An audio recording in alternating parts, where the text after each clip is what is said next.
what really happened September 12th, 2008 at Heritage Hall Middle School? We now go to Clark Hickenbotham to find out.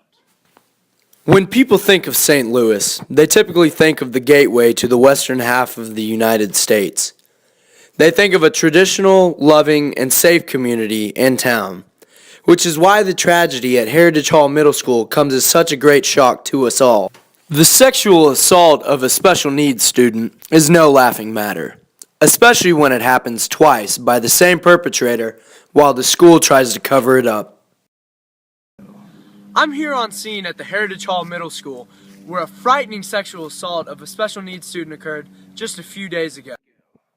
It all started when an older student forced the younger special needs student into the back of the library and raped her.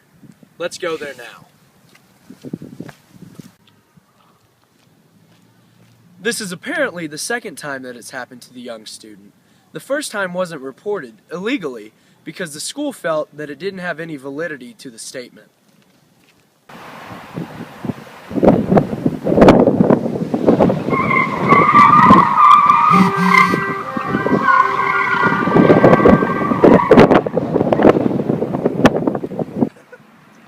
After she initially reported the rape the first time, the school didn't do anything about it, but instead they forced her to write a handwritten apology letter to the perpetrator for such accusations, which ended up to be true.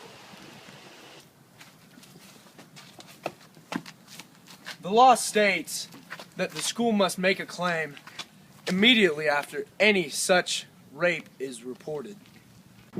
After some time later, the second sexual assault occurred in the same back of the same library by the same assaultant.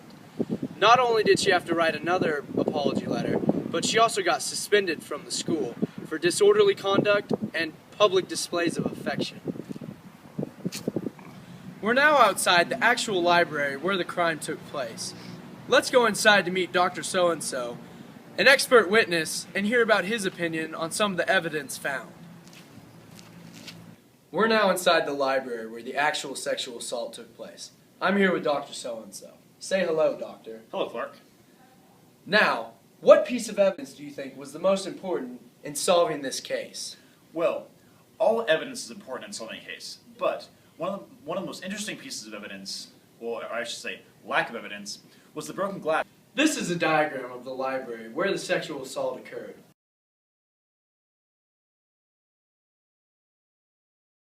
Dr. So-and-so, tell us more about the broken glass. Well, you see, the sexual assault apparently happened right here.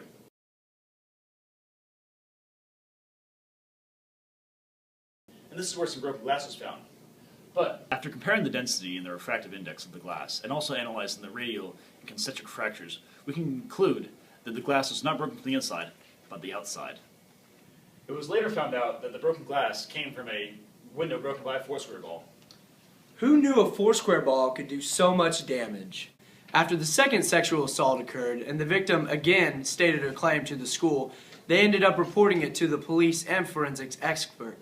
For the safe exam, a blood sample is drawn. Forensic experts then took a vaginal swab of the victim, looking for semen to compare with DNA of the supposed assaultant.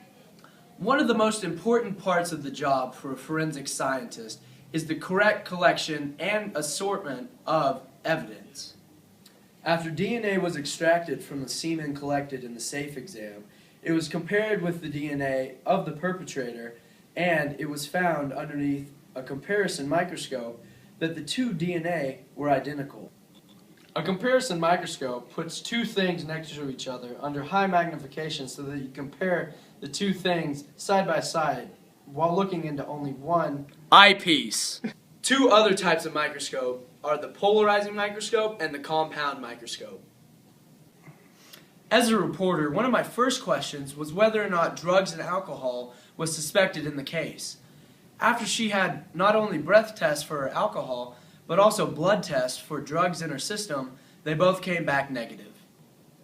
If she had tested positive for drugs, that would have been illegal. No. After the blood test was compared with the DNA under the fingernails, it was determined a match, and we had our perpetrator on lockdown. At this point in time, the mother is now suing the school for civil rights and constitutional violations.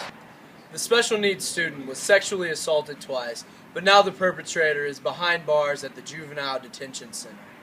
Forensic science saves the day yet again. Back to you, Balake. Thank you, Clark.